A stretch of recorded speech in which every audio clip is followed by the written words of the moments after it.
Hey, welcome.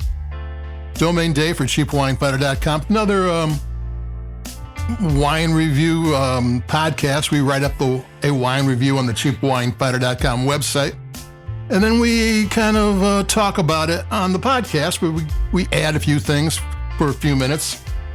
And today, because it's November, we kind of go upscale for the holidays, and November is the start of the holidays. Not that Thanksgiving, but Thanksgiving is not really a wine holiday. We got the Sonoma-Cutrer, Sonoma Coast Chardonnay 2023. I think the 2024 vintage is out, but the 2023 is perfectly fine. And especially with the oak barrel program they have, maybe a little bit of age doesn't hurt at all. Sonoma-Cutrer is a winery. I think they're out of the Russian River AVA, but this is the Sonoma Coast. Sonoma Coast is the mountain valleys along the coast of Northern California there in Sonoma.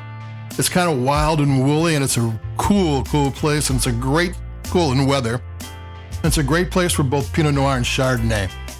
Some of the finest in California are grown there. And Sonoma-Cutrer is part of the Duckhorn family, so it's kind of high end. I found this for $15.99, and it goes in the 20s most of the time. I think it lists for $35 or $30. This is their entry-level wine. Entry-level, if it can be, because this is 4 of their estate vineyards in the Sonoma Coast AVA, plus a handful of contracted vineyards just to fill it out. The rest of their wines tend to be either from their Russian River estate wines or single vineyard wines. So this is kind of a taste of the Sonoma Coast a little bit. And it's really pretty good. It has some really fancy details. It's hand sorted. A lot of days machines do all that stuff. It's whole cluster, which means the twigs and everything are with the grapes when it goes in the press. It's free run, which is first run. That is the juice that comes out with the first pressing, and sometimes, depending how they do it, not even a press, it's the weight of the grapes on top of the bottom grapes, the juice comes out. And for some reason, I don't really understand that is considered the best juice. And it's like in champagne and high-end Napa wines, but these free run, first run grapes, they sell the second runs on to other people. You ever get a Sonoma Coast Costco wine, maybe it's second and third run, you don't know. So this has some pretty good details, and plus it's 75% of the grapes were fermented and aged. The aging lasted 8 months in French oak. 25% was stainless steel. All of it was malolactic fermentation. Malolactic fermentation changes the acidity in the grape, the natural acidity, from tart to rounded.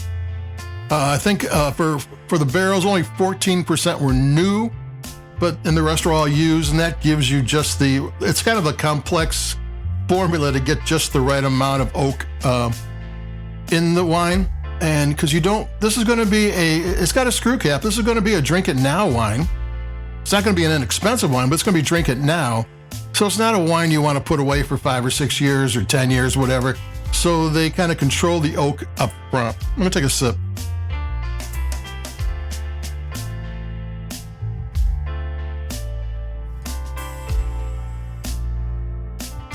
Lovely wine. It's really balanced. It's got good length.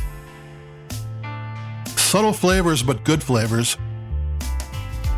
There's like apple and stone fruit and limes and lemons and some tropical fruit. Touch of butter for 8 months in oak. It's not buttery. If you don't like, and you don't find them as much anymore. There was a time when buttery Chardonnay was a thing. I really don't see it too much. Even wines that portray themselves as being butter wines or Chardonnay aren't like they used to be. But the oak just gives flavor, really nice flavor. So I'm going to take another sip. I mean, This is one of those wines that you want to, you taste one time and go, that's nice. Taste it again. There's something else there. It's really nice. Like I said, this is the entry level.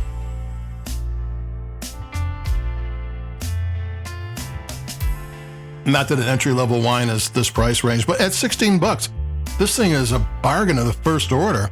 But at the full range, at the full price, it's a solid buy. It's a solid buy. I just read recently, I'm going to tell you why I got it for $10 off at a store, wine shop. Last year, 24, California wines were down 17%, which is huge. 40,000 acres of vines were pulled up. And a lot of vines were just, the grapes were cut and dropped to the ground for fertilizer. Brands that used to be there aren't there anymore. They need to get people back in the stores, so they're trying to. The store I go to like once a week has a crazy sale, and that's how I got this one. I go, I can't pass that up. And then you go to Trader Joe's where you're going to get these Diamond Reserves, which are you're actually getting a wine that at one point probably cost $40 or $50. It's $15, $19 or whatever at Trader Joe's. So this is, there's a problem in the wine world, but wine drinkers need to support it and get the bargains while you can, because when it goes back up, you're not going to get those bargains anymore. So this is Sonoma-Cutrer. It's spelled Cutrer, but it's French, so I probably mangled it, but not too bad. Sonoma-Cutrer Chardonnay 2023. 24 is out now, but I think actually with the Oak program, the 23 might be the one to get right now. So adios, keep it cheap. This is Domain Dave. I've got a cava coming up, and we got a bunch of wines. We're going to start doing more sparkling wines, especially since the holidays are coming up. So this is the first one. This is an excellent Chardonnay. And if you can find it, buy it. That's all I got to say. Adios, keep it cheap.